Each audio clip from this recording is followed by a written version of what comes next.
제주도에도 내일 낮에 비가 조금 내리겠습니다. 강원 상지를 중심으로 내륙 지역에는 새벽부터 아침까지 안개가 끼는 곳이 있겠습니다. 내일 아침 최저 기온은 전국이 14도에서 20도로 오늘과 비슷하거나 조금 높겠습니다. KBS 1라디오 10시 뉴스를 마칩니다. 이승현입니다. KBS.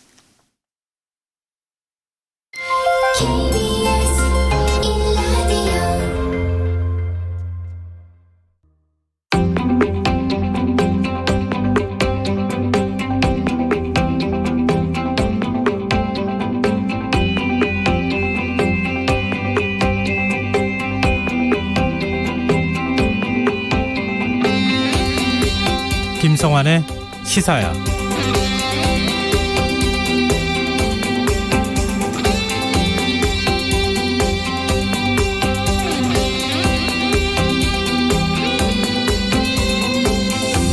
안녕하십니까.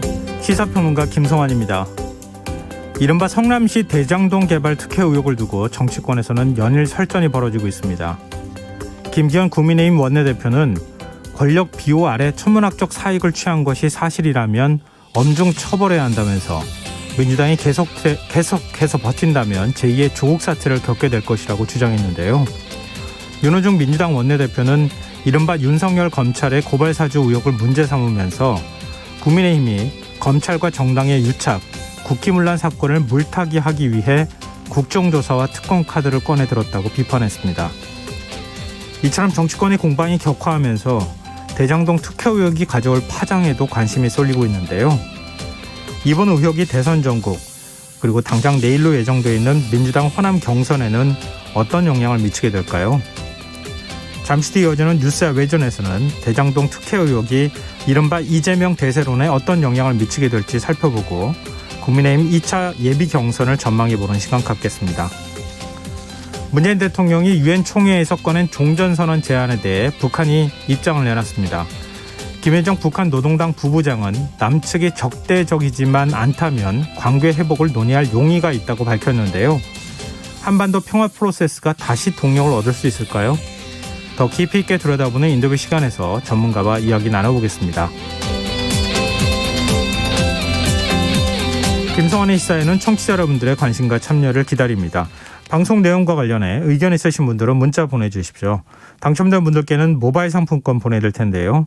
참여하실 번호는 샵 9730이고요. 짧은 문자는 50원, 긴 문자는 100원의 이용료가 부과됩니다.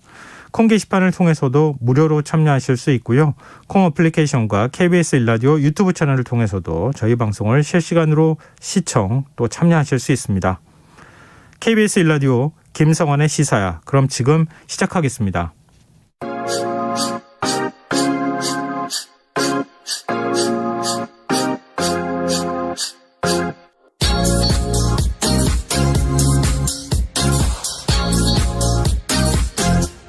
KBS 1라디오 김성환의 시사야.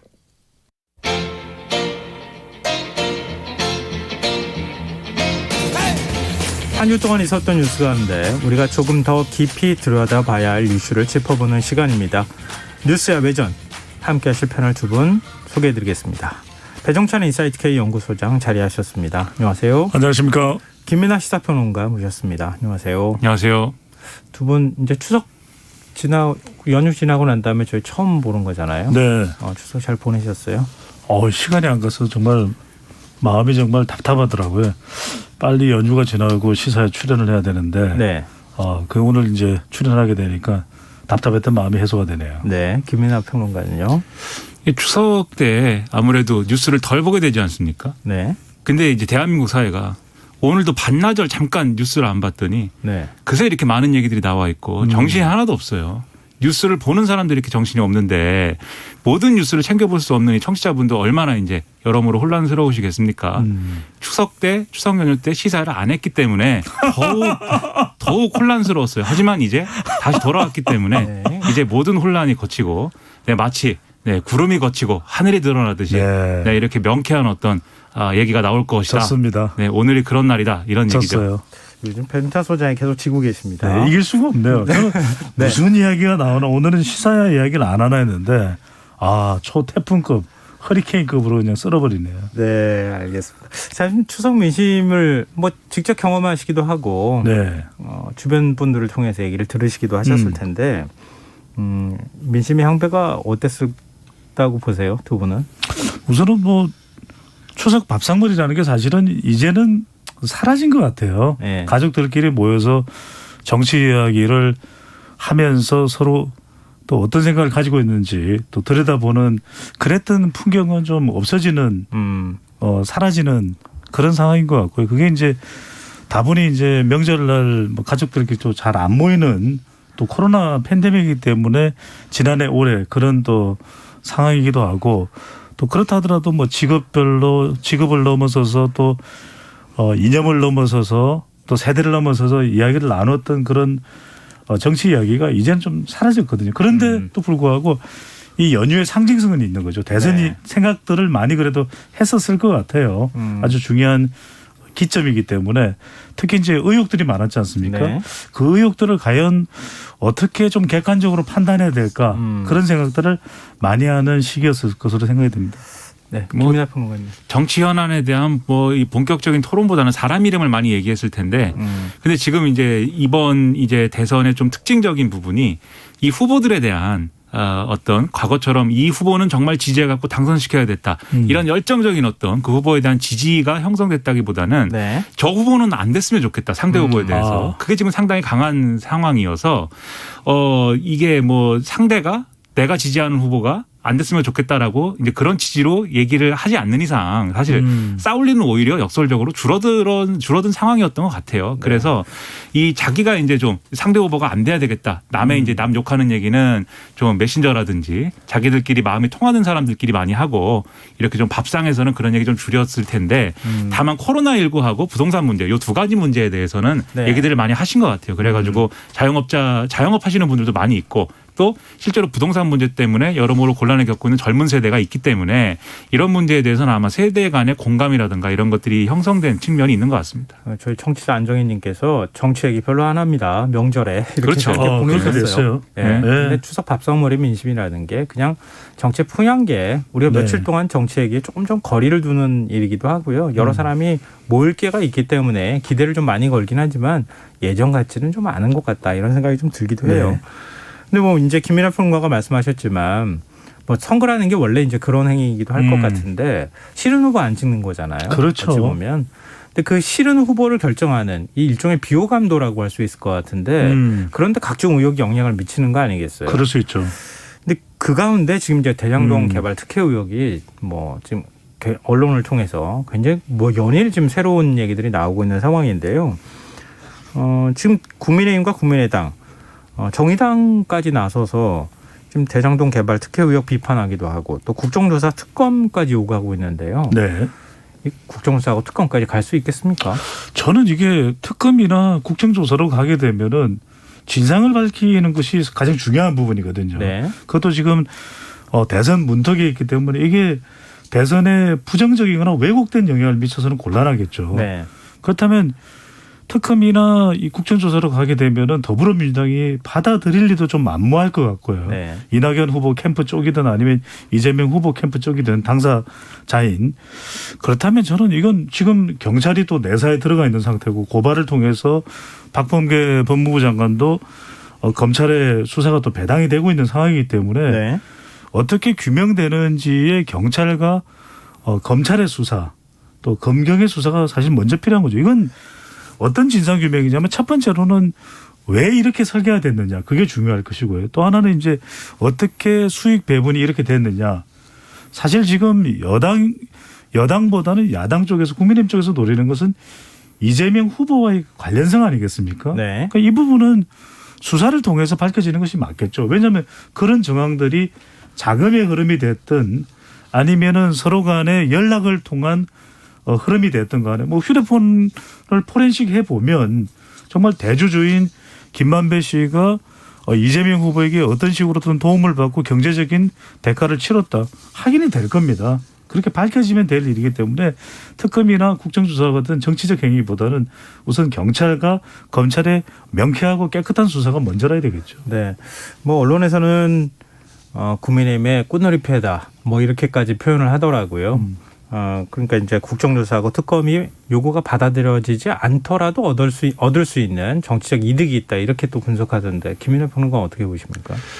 그런 의도가 있겠죠. 국정조사라고 하면은 뭐 국회로 다 불러가지고 이런 질문 저런 질문 하면서 그것에 대한 사실 확인을 뭐 한다고 뭐 이렇게 얘기를 하면서 굉장히 거기서 많은 의혹들이 쏟아지고 그것에 대한 공방이 오가는 그런 자리를 만들자는 거 아니겠습니까? 네. 근데 지금 화천대유 이 문제와 관련돼서는 대장동 개발과 관련돼서는 여러 의혹이 나오면 나올수록 사실 이재명 지사가 갖는 정치적 부담이 커지는 것은 또 사실이거든요. 그것에 대해서 해명을 해야 되고 이것을 뭐 세세하게 이제 당시의 팩트 확인이나 이런 것들을 또 해야 되기 때문에 그런 점에서 이제 국정조사를 하고 뭐 이런 것들이 상당히 정치적으로 보수 야당에게는 이득이다. 이건 사실이고 그다음에 특검도 그렇습니다. 특검이라는 것은 결국 이 특검이라는 게 뭐 말은 쉬운데 누구를 임명할 것인지 누구를 추천할 것인지 그리고 기간은 어떻게 할 것인지 범인은 어떻게 할 것인지 이 법을 만들어야 되기 때문에 이걸 서로 줄다리기를 하고 굉장히 오랜 시간이 걸릴 거예요. 실질적으로 이것을 하기로 합의를 해도 그런 거의 대선에 가까워진 상황에서야 특검이 뭔가 이제 수사의 중간 수사 결과라도 발표를 하는 건데 그게 결국 이게 무슨 뭐 이 사건에 대한 어떤 명확한 뭐 처리라든가 뭐 이 진상 규명이라든가 이런 게 될 수 있는 카드는 아닌 거죠. 다만 대선 직전에 판을 흔들 수 있는 어떤 폭탄이 하나 떨어진다 뭐 이런 정도의 의미인 것이기 때문에 사실 그런 것까지 보면서 이제 주장하는 것 같고요. 이 주장을 받아들이지 않으면 여당이 받아들이지 않으면 받아들이지 않으면 또 받아들이지 않은 거에 대해서 뭔가 그 캥기는 게 있으니까 안 받는 거 아니냐 이렇게 또 주장을 할 수가 있기 때문에 네. 그렇기 때문에 꽃놀이 패다 이렇게 평을 하는 건데 이거를 뒤집어서 얘기해 보면 결국 배 소장님 말씀하신 대로 진상 규명에 필요한 거냐 이 유불리 다 떠나서 정치적인 유불리를 떠나서 진상 규명에 필요하면 국정조사든 특검이든 해야 되겠지만 지금 말씀대로 하면 사실은 거기엔 도움이 안 되는 거 아니겠습니까? 그런 점을 좀 냉철하게 봐야 될 필요가 있는 것이죠. 네, 오늘 뭐 민주당 부울경 TV 토론이 있었지 않습니까? 네네. 거기에서도 지금 대장동 개발과 관련해서 이재명 지사 쪽하고 그다음에 이낙연 전 대표 쪽 서로 간에 이제 주장이 엇갈리기도 했는데요. 이재명 지사는 줄곧 민간 개발로 가던 거 공영으로 갖고 와서 네. 5,500억 정도 개발 이익을 우리가 환수했다. 당시에는 민간으로 갈 수밖에 없는 상황이었는데 공영으로 간다 하더라도 지금과 같은 그런 사업 형태밖에 가능하지 않았던 상황이었다. 이런 점을 강조를 했는데 이낙연 전 대표의 경우에는 뭐랄까 이 해명이 명쾌하지 않다. 그리고 지금 뭐 대장동 문제가 민주당의 지금 정권 재창출에 걸림돌이 되지 않도록 해야 한다. 진실이 빨리 규명돼야 한다. 이렇게 또 얘기까지 했거든요. 네. 지금 이게 진실은 어디가 있는지 일단 수사를 통해서 밝혀지지 않는 한 계속 다 의혹일 수밖에 없잖아요. 이렇게까지 공방이 격화되는 것 어떻게 보십니까? 아니 그러니까 이렇게 되는 경우에는 더불어민주당 전반적인 경쟁력이 약화될 수 있죠. 그런데 이낙연 후보로서는 또 불가피한 공격으로 보여요. 지금 이재명 후보가 흔들릴 때 네. 그 경쟁자니까 또 경선이라고 하는 것은 2위는 별 의미가 없지 않습니까? 최종 후보가 돼야 되니까. 그렇기 때문에 지금 이재명 후보로서는 또 이 대선에 뛰어든 이후에 최대 위기에 봉착돼 있는 상황이거든요. 네. 그런 만큼 이낙연 후보로서는 이재명 후보가 흔들리고 있는 이 상황을 본인으로서는 최대의 어떤 공격 포인트로 잡을 수밖에 없는 것 같아요. 그러니까 이제 이낙연 후보 왜 그럴까? 이낙연 후보 잘못됐다. 이렇게 보는 시각도 있을지는 몰라도 이낙연 후보를 지지하는 입장에서는 지금이 기회다. 지금 반전 카드를 사용하지 않으면 두 번 다시는 기회가 오지 않는다. 그것도 호남 경선을 앞두고 아니겠습니까? 네. 그러니까 이낙연 후보로서는 불가피한 상황으로 보여요. 그러니까 이낙연 후보는 이렇게 불안한 후보를 지지하지 마십시오. 이렇게 메시지를 계속 던지고 있는 것 같고 이재명 후보는 지금 누구 편이냐. 국민의힘 주장에 동조하는 사람인데 이러면서 이제 이낙연 후보를 좀 뭐랄까 비판하는 그런 입장인 것 같거든요. 그렇죠. 그래서 이낙연 전 대표 쪽에 하고 싶은 말은 이게 뭐 여러 가지 지금 의혹이 있고 그리고 국민들의 이게 의혹의 어떤 실체와는 조금 관계없이 국민들에게 부동산 문제에 대한 어떤 그러한 이 문제의식 그리고 그것에 대한 어떤 상대적 박탈감 이런 것들을 다시 이제 크게 만들 수 있는 그런 사안이기 때문에 이러한 이제 문제를 안고 있는 후보를 결선 투표 없이 바로 지금 조기에 사실상의 이제 승리자로 만들어서 후보를 확정하는 것은 위험 부담이 크다. 그러니까 결선 투표까지 일단 가서 좀 한 번 더 생각해 볼 수 있는 기회를 만들고 거기서 진검승부하게 해주십사 하는 그러한 메시지를 내고 있는 거고요.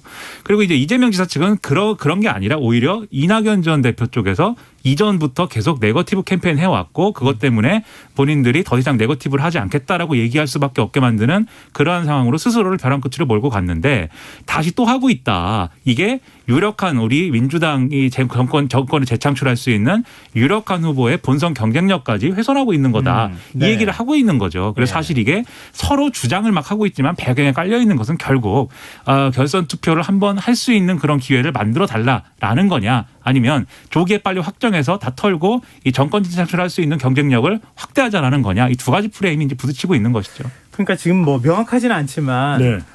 이 대장동 개발 사업에서 민간 뭐 지금 하나은행 컨소시엄에 들어갔다고 하는 화천대유라고 하는 회사 지금 이제 자산관리 그러니까 시행사라고 볼 수 있는데요. 그곳이 지금 제일 큰 문제잖아요.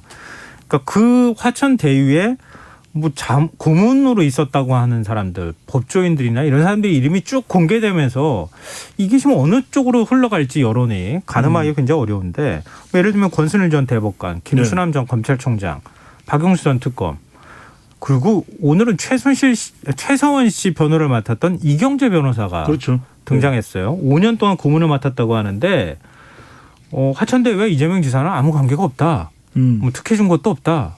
이런 식으로 언론에 인터뷰를 했어요. 그럼 지금 화천대유라는 회사에 대한 특혜 문제가 제일 큰 쟁점이 되고 있는데 이게 어느 쪽 방향으로 여론을 튈지가 이 참 가늠하기 어려운 상황이거든요. 두 분은 어떻게 보세요? 이재명 지사는 나하고 관계없다. 오히려 국민의힘 게이트다. 이렇게 지금 얘기를 하고 있는데. 그러니까 우리가 명확히 나눠서 구분을 할 필요가 있을 것 같아요. 그러니까 이 법조 고문단이 이재명 발이냐? 아니죠. 이건 화천대유 발이죠. 왜냐하면 대주주인 김만배 씨의 인맥이 뭐 고등학교 인맥이 됐든 대학교 인맥이 됐든 아니면 오랜 기간 동안 법조 기자로서 생활하면서 맺은 인연이 됐든 사실 김만배 씨 대주주의 인연인 거죠. 그러니까 여야를 가리지 않지 않습니까? 여기에는 김수남 로펌과의 계약 관계지만 김수남 전 검찰총장도 있고 그리고 이경재 변호사는 누굽니까? 이 국정농단의 네. 이 주범인 최순실 씨의 변호인입니다. 네. 그리고 본인 스스로가 난 이재명 싫어한다라고 이야기를 하는 사람이에요. 그리고 뭐 곽상도 국민의힘 의원의 경우에는 고문단으로 참여하는 건 아니지만 아들이 예. 1호 직원이었거든요. 예. 그렇다면 그런 이재명과의 커넥션이 있다면 가만히 있겠습니까? 가만히 안 있겠죠. 더군다나 이제 이경재 변호사의 경우에는 더군다나 본인과 국정농단 관련해서 변호를 다투었던 박영수 특검도 고문이에요. 그러니까 이게 가만히 생각해 보면 상황이어서 이런 고문단과 또 이 진보층에 가장 많은 지지를 받는 이재명 후보가 같이 이 일종의 커넥션화돼서 인연을 맺을 리는 없는 것이죠. 그러니까 이 법조 초호화 법조단은 화천대유 발이지 이재명 후보 발은 아니거든요. 그런데 이제 의혹을 가지는 것은 뭐냐면 이런 거죠. 강찬우 고문의 경우에는 이재명 후보와 사법연수원 동기였고 이재명 후보를 변호하지 않았었느냐. 특히 이제 권순일 대법관은 가장 선임 대법관이었었는데 막판에 이게 이제 연차가 제일 높은 대법관이 제일 나중에 본인의 이제 판결 의견을 제시하거든요. 5대5 동수인데 마지막에 권순일 전 대법관이 이재명 후보에게 무죄 손을 들어줬다. 그거는 대법관이 이재명 후보로부터 그러면 돈을 받아서 또는 그 이후에 하천대유 고문으로 가서 또 많은 고문료를 받을 것이기 때문에 그렇게 했다. 그런 명백한 또 근거나 증거가 되는 게 있다면 문제가 되겠지만 그런 건 아니잖아요. 이 모든 채용은 화천대유 발이니까 여기서 한 가지만 제가 짧게만 말씀드리면 여기서 저는 따져 물어야 될 것은 이 건설 권력과 이른바 법조 권력과의 결탁 이 부분은 앞으로도 좀 문제 삼아야 돼요. 네. 근데 이게 사실 팩트 체크가 좀 필요한 부분인데 권순일 전 대법관은 박근혜 대통령이 사실은 임명했던 대법관이기도 하고요. 2014년 양승태 대법원장 시절에 법원 행정처장이었어요. 네. 그리고 사법농단 사건에도 연루됐다고 하는 의혹을 받기도 했었고 지금 방금 전에 강찬우 전 수원지검장 검사장 얘기를 하셨는데 툭스톤 공항통으로 박근혜 정부 시절에 제일 잘 나가는 검사장으로 그 말씀을 드리는 거죠. 예. 이게 지금 다 서로 간에 이렇게 얽히고 저렇게 얽히고 있는 상황이란 말이에요. 근데 이제 그렇게 이제 누구 라인이냐 이렇게 따지는 게 사실 무의미합니다. 뭐 그렇게 따지면 윤석열 전 총장은 문재인 정부에서 뭐 검찰총장 한 사람인데 이렇게 하고 있잖아요. 그러니까 이게 그거는 제가 볼 때는 좀 무의미하고 결국은 뭐냐면 이런 말이 있습니다. 죄는 미워하되 사람은 미워하지 말라.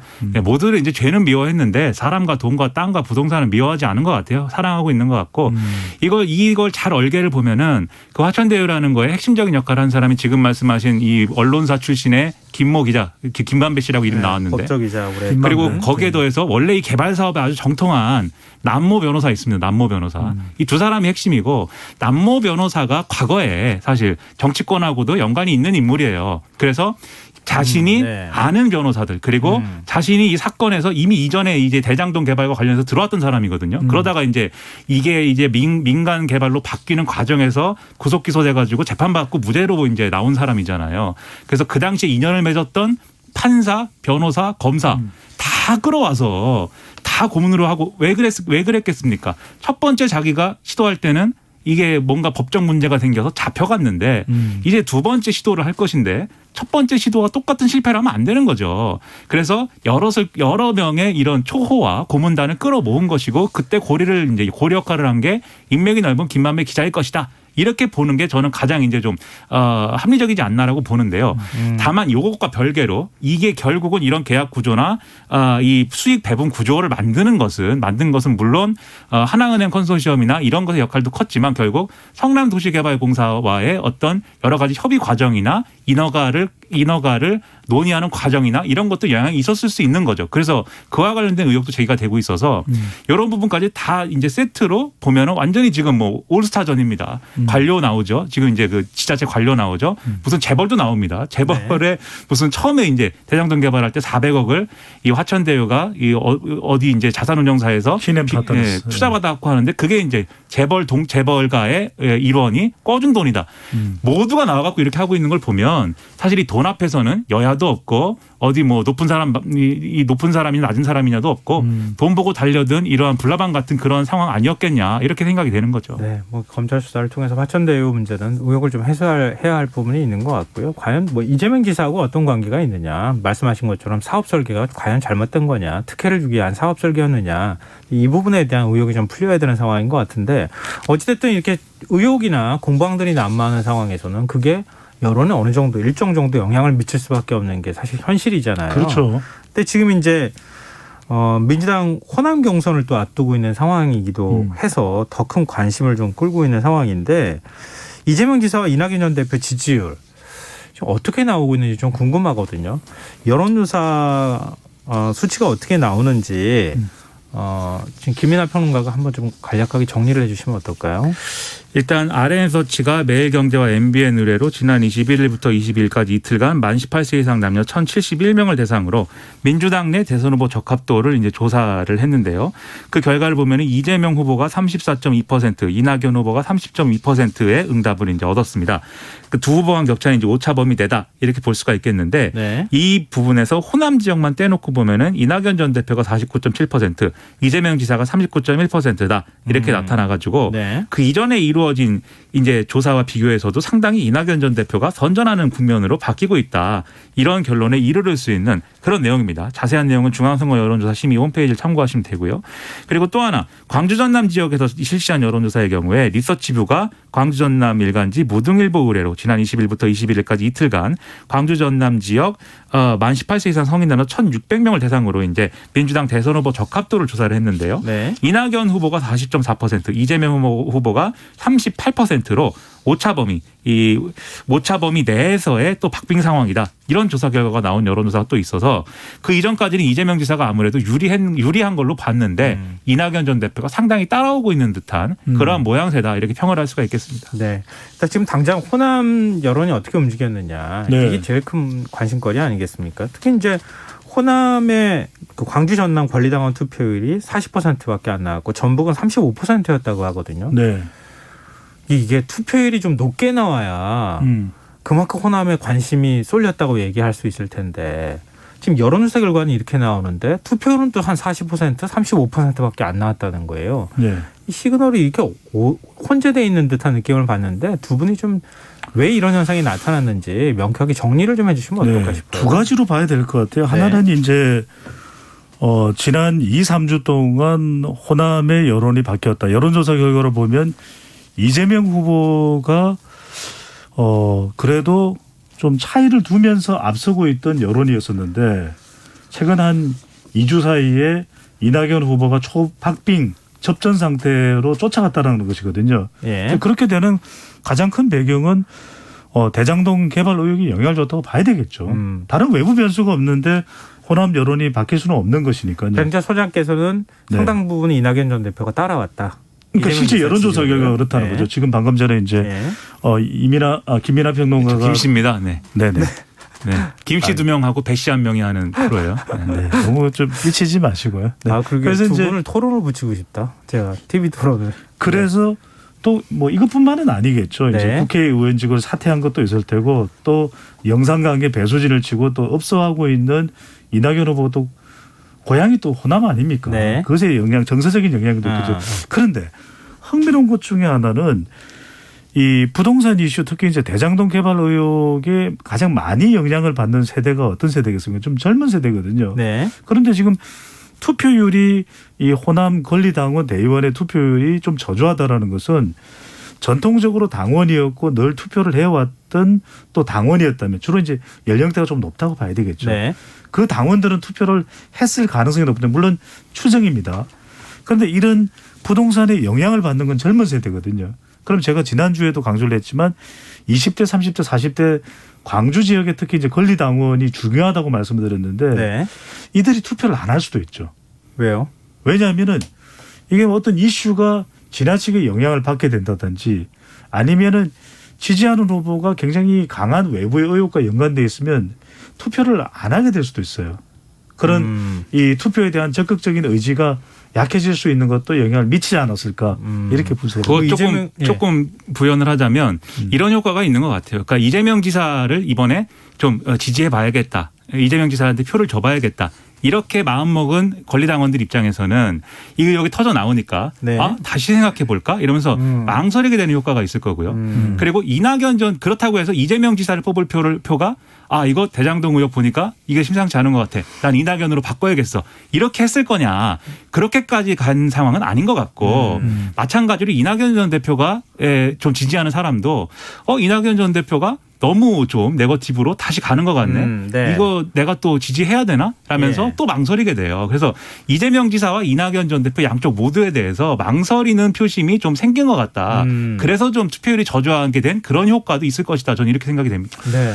다 마음에 안 들어. 그렇죠. 나중에 어차피 본선 가면 그때 가서 마음 정해도 돼. 호남은 어느 후보에게도 마음을 주지 않았다.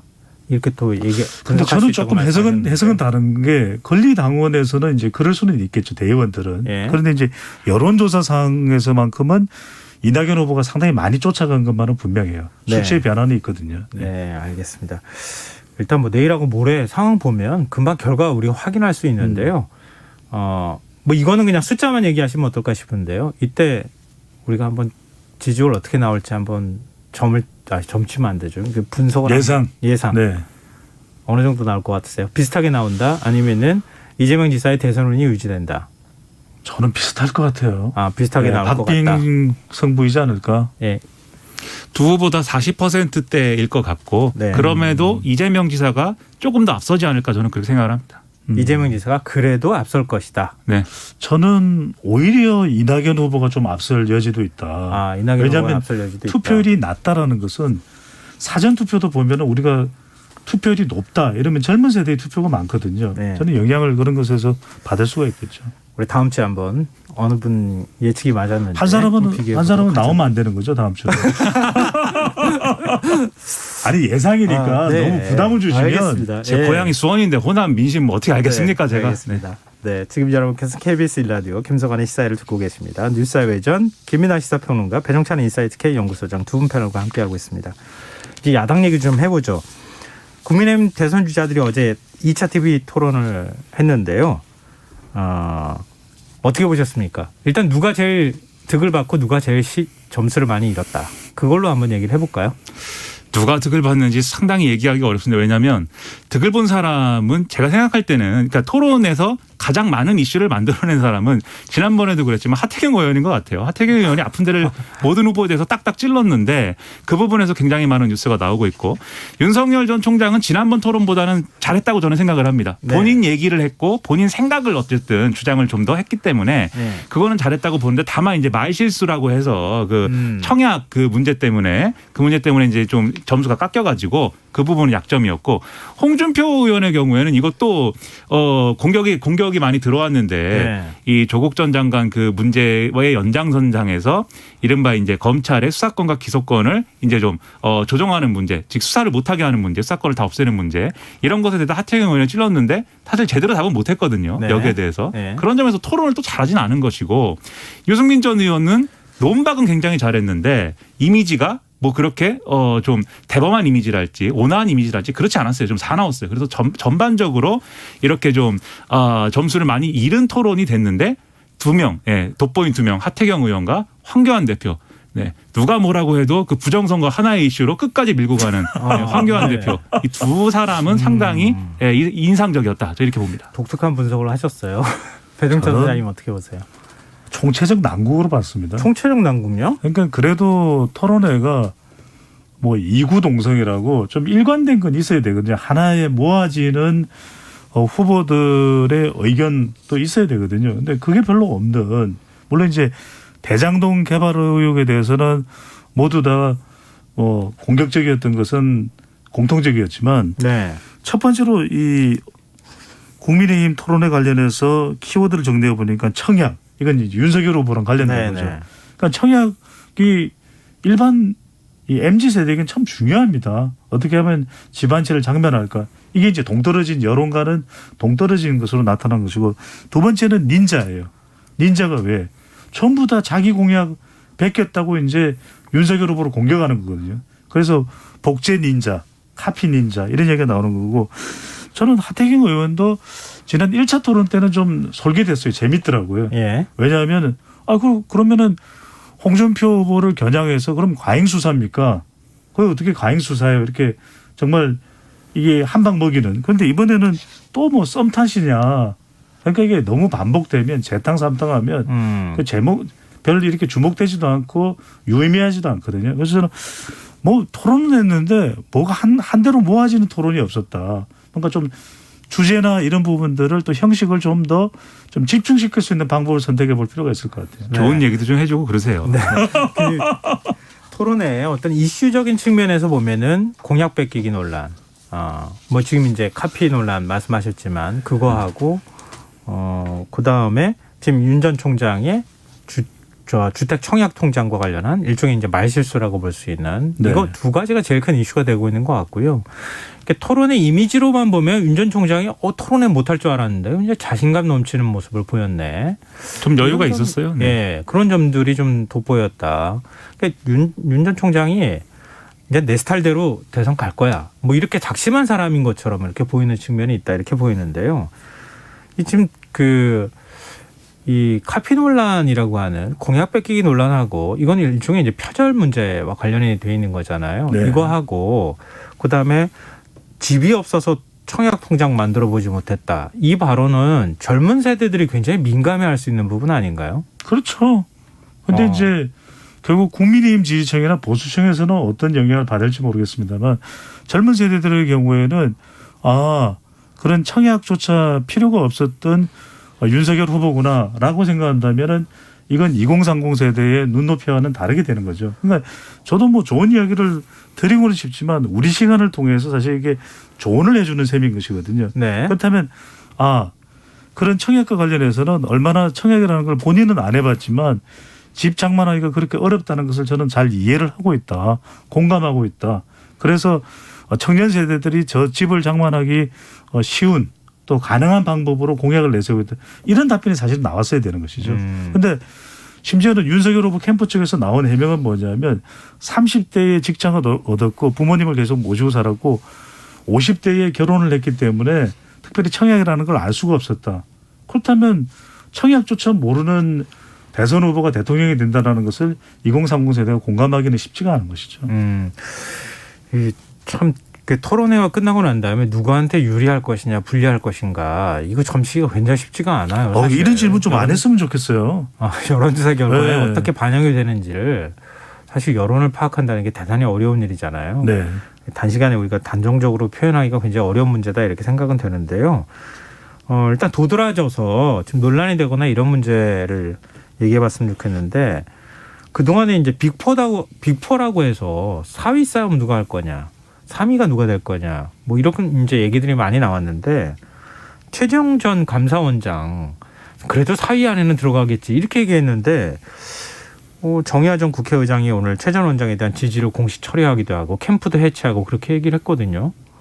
근데 최 전 원장이 과연 다시 한번 컷오프하면 4명까지 컷오프하게 되니까요. 네네. 그 안에 들어갈 수 있을 거라고 보십니까? 쉽지가 않을 것 같아요. 왜냐하면은 어떤 의미를 담고 공약을 발표하는지를 잘 이해가 안 갑니다. 왜냐하면 대선 후보는 기본적으로 지역 기반 또 세대 기반 이념 기반 아니겠습니까?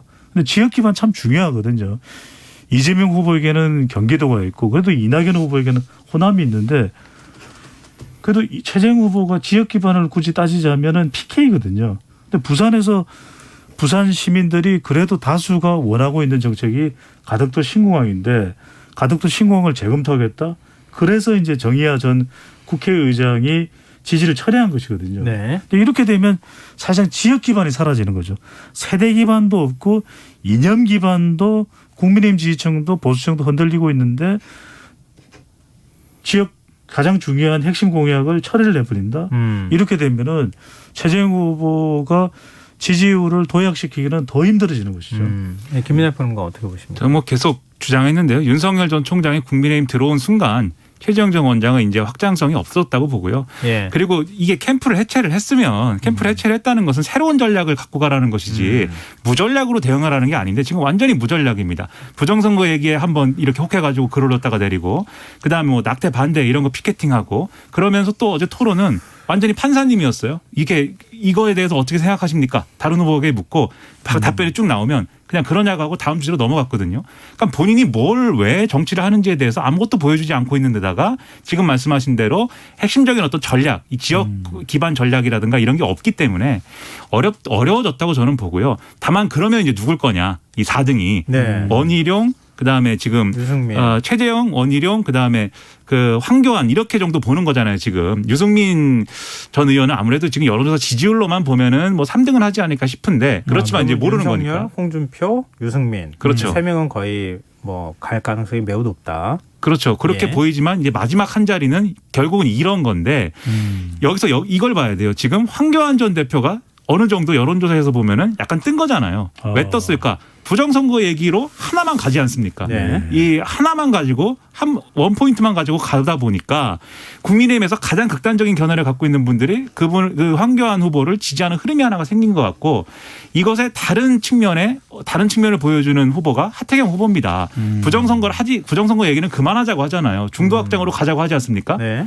이분은 여론조사 효과가 별로 없습니다. 지지율이 별로 안 나와요. 국민의힘 지지층 내에서. 뭘 의미하겠습니까? 국민의힘의 핵심 지지층이 좋아하는 이슈가 뭔지 여기서 나오는 거죠. 네. 저는 이것의 효과를 같이 본다면은 이 네 번째 4등하는 후보가 상당히 의외의 인물이 나올 수도 있겠다. 그런 생각이 하태경 들었습니다. 후보가 될 수도 있겠다. 아닌 거죠. 네. 근데 선뜻 이해는 안 되네요. 네. 그러니까 오늘 보니까 이민하 평론가는 아니고 김민하 평론가는 시종일관 저 이시 하겠습니다. 시종일관 황교안 후보에 대해서 긍정적이에요. 그리고 하태경 후보와 또 최재형 후보에 대해서는 너무 부정적인 것 아닌가.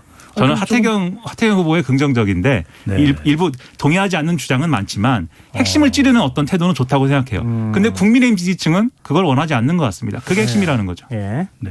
네. 아니, 황교안 후보에 대해서 너무 긍정적으로 말씀을 하셔가지고. 저는 굉장히 부정적입니다. 아니 개인적인 변호사 의견. 의견을 얘기하십시오.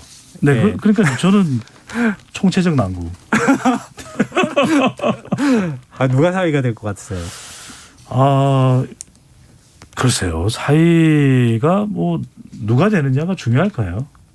중요하죠. 그래도 4명. 그럼요. 4명 4강 안에 네. 들어가면 그 다음에 다시 또 재기를 노릴 수 있는 방법들이 많으니까요. 제가 가장 위험한 선택지를 고르지 않았습니까? 황교안이다. 이렇게 고르지 않았습니까?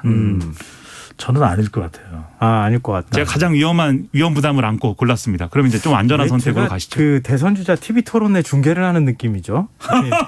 이상하네요. 오늘 하여튼 분위기가. 네. 시간이 이제 10초 드리겠습니다. 말씀하십시오. 저는 이야기 다 했습니다. 누가 들어갈 사람 이름을 얘기 안 얘기해야 하셨잖아요. 4위예요. 네. 다음 주에 말씀드리겠습니다. 참 마지막으로 유머를 주고 이제 떠나실 것 같은데요. 네. 하여튼 지금 이제 대선이 열기가 계속 뜨거워지면 뜨거워질수록 국민들의 관심도 이제 높아질 수밖에 없는 상황인 것 같고요. 양당에서 후보가 정해지면 그때부터 이제 진짜 게임이 시작되는 거니까요. 상황은 좀 지켜보도록 하죠.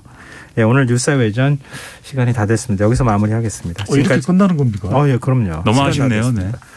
지금까지 김민아 시사평론가, 배종찬 인사이트 K 연구소장 두 분과 함께했습니다. 고맙습니다. 고맙습니다. 감사합니다.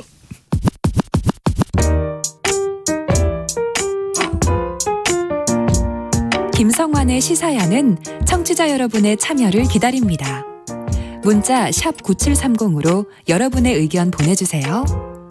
짧은 문자는 50원, 긴 문자는 100원의 정보 이용료가 부과됩니다.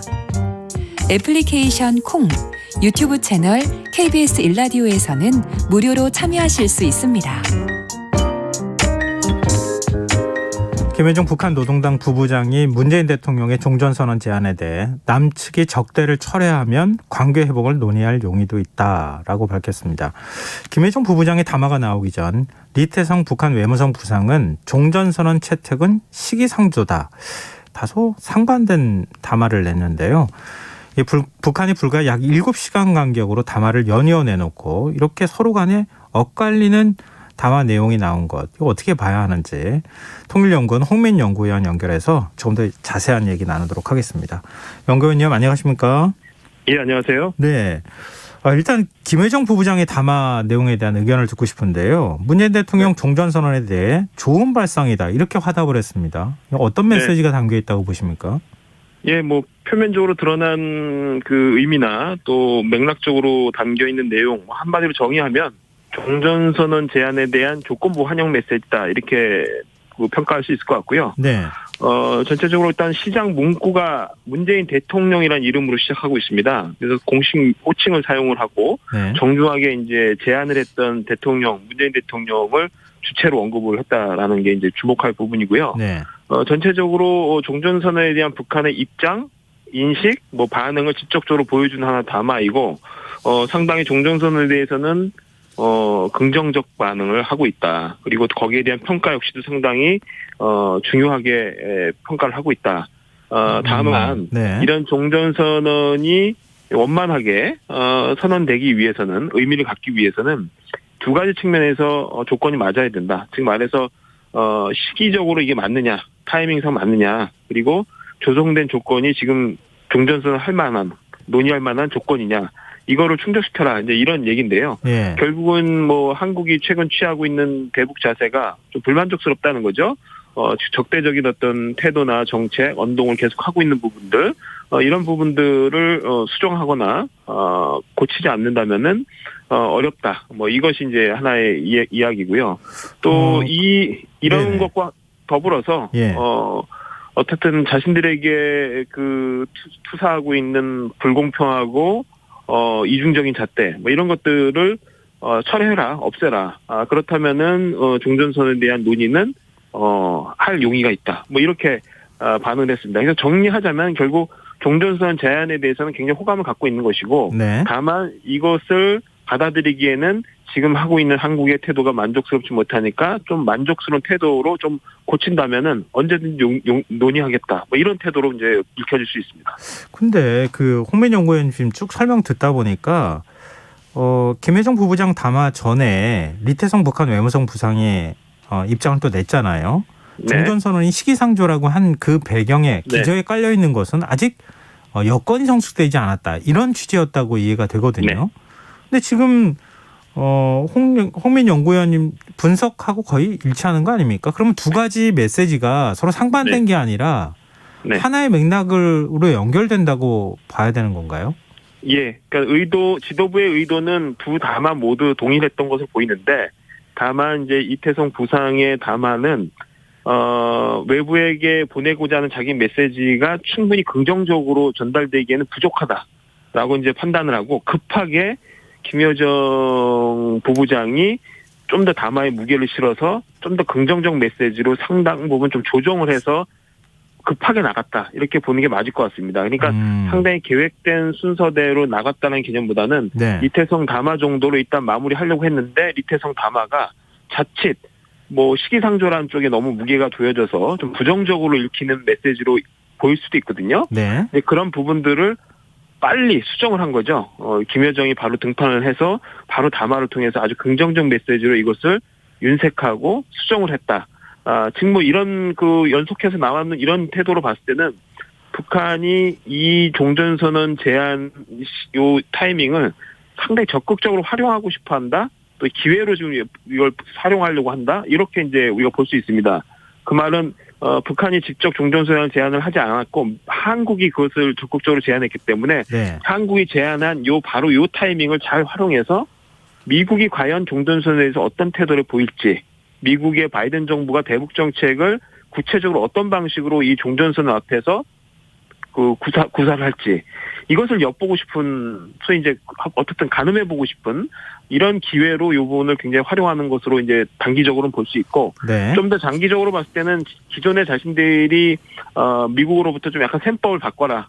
그 북미 협상에 나오기 위해서는 미국이 좀 협상의 태도를 바꿔라라고 요구를 해왔는데, 바로 그런 태도를 바꿀 수 있는 의지나 용의가 있는지 이런 것을 전반적으로 판단할 수 있는 좋은 소재를 한국이 어떻든 제안을 통해서 내놓았다. 이렇게 본 것 같아요. 그러니까 급하게 이 부분을 잘 활용하기 위해서 이태성 부상의 담화 이후에 바로 그것을 좀 더 긍정적인 적극성을 갖고 이제 담화를 좀 수정했다. 이렇게 보시면 맞을 것 같습니다.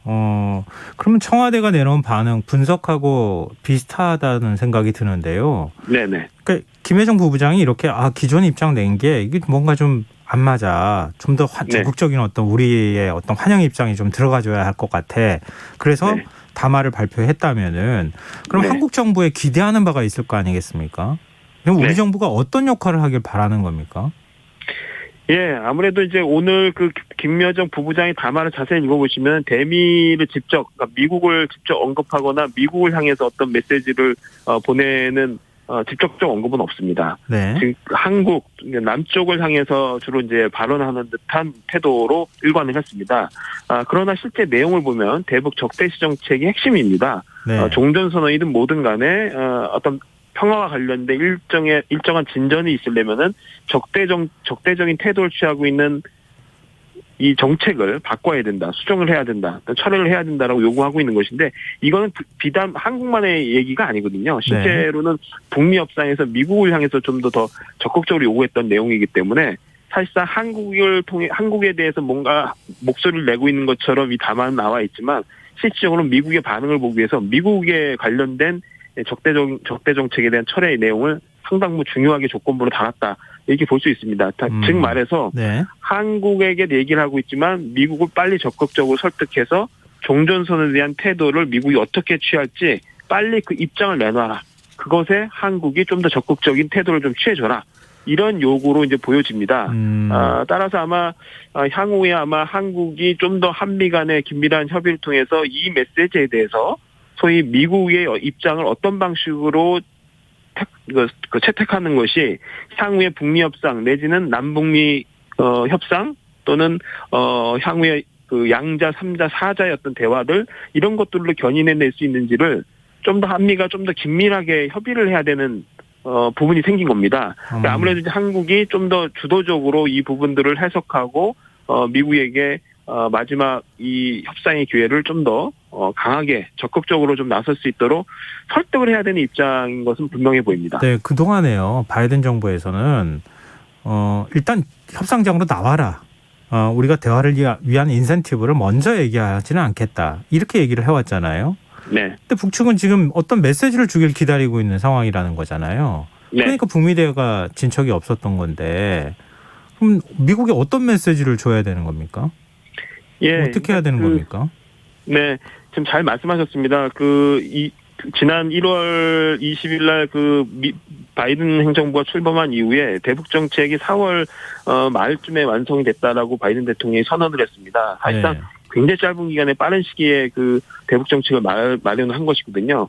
그런데 실제 이 대북 정책에 대한 구체적인 내용, 소위 이제 뭐 아주 세부적인 전략까지는 얘기를 하지 않더라도 어떤 의제를 가지고 북한과 대화를 할 수 있는지를 구체적으로 밝힌 바가 없습니다. 예. 일단 그런 내용들은 대화를 나와야지만 얘기할 수 있다라는 이제 그 태도를 취했는데, 북한은 그 하노이 북미 정상회담의 실패 경험을 통해서 미국이 확실하게 계산법과 셈법, 자신들에 대한 태도가 변했다라는 것을 확인받지 않으면은 테이블에 나갈 의미가 없다라고 이제 계속 강조를 해왔거든요. 네. 그렇기 때문에 사실상 그런 대치전선이 형성된 거는 서로의 입장이 어떻게 변화됐는지를 알고 싶어하는, 그 이쪽에 어떻게 보면 상대에 따라서 나도 행동을 취하겠다라는 이 전략이 계속 지금 부딪히고 있는 것이거든요. 그러면요, 이게 바이든 정부에서 공개적으로 어떤 입장을 내지 않더라도 바이든 정부 입장을 어떤 루트를 통해서든 북쪽에 전달해 달라. 그럼요. 그래서 그런 어떤 뜻이다. 지도부의, 그러니까 백악관의 입장이 어느 정도 짧던 길던 간에 어떤 형태로든 나와야지만 북한이 이 종전선에 대한 좀 적극성, 그리고 최소한의 접촉 가능성은 만들어지지 않을까라는 생각이 듭니다. 네. 그러면 이제 관심은요, 우리하고 남북 대화가 어떻게 이루어질 수 있겠느냐, 어떤 계기를 통해서 이루어져야 되는가, 이 부분인데, 북미 대화가 진행되는 건 진행되는 거라 하더라도 북미 대화가 진행되지 못하면 남북 대화도 없는 겁니까? 지금 이제 그렇게 과거처럼 남북 대화, 북미 대화로 이제 트랙을 분리해서 가는 접근은 상당 부분 실효성을 갖기 어렵습니다. 지금 이 종전선을 갖는 이 소재의 중요성은 바로 남북미가 같이 가지 않으면은 이 대화가 진행될 수 없다라는 것입니다. 즉 말해서 결국 3자 내지는 4자 같이 협상 테이블에 앉아야지만 진행될 수 있는 얘기들입니다. 그러니까 기존에는 북미가 안 풀리면 남북도 안 풀리고 모든 것이 안 풀리는, 소위 북미가 모든 문턱을 형성하고 있었는데, 네. 그래서 이 북미가 안 되는 모든 문제가 사실상 다 여기에 다 걸려 있었던 거죠.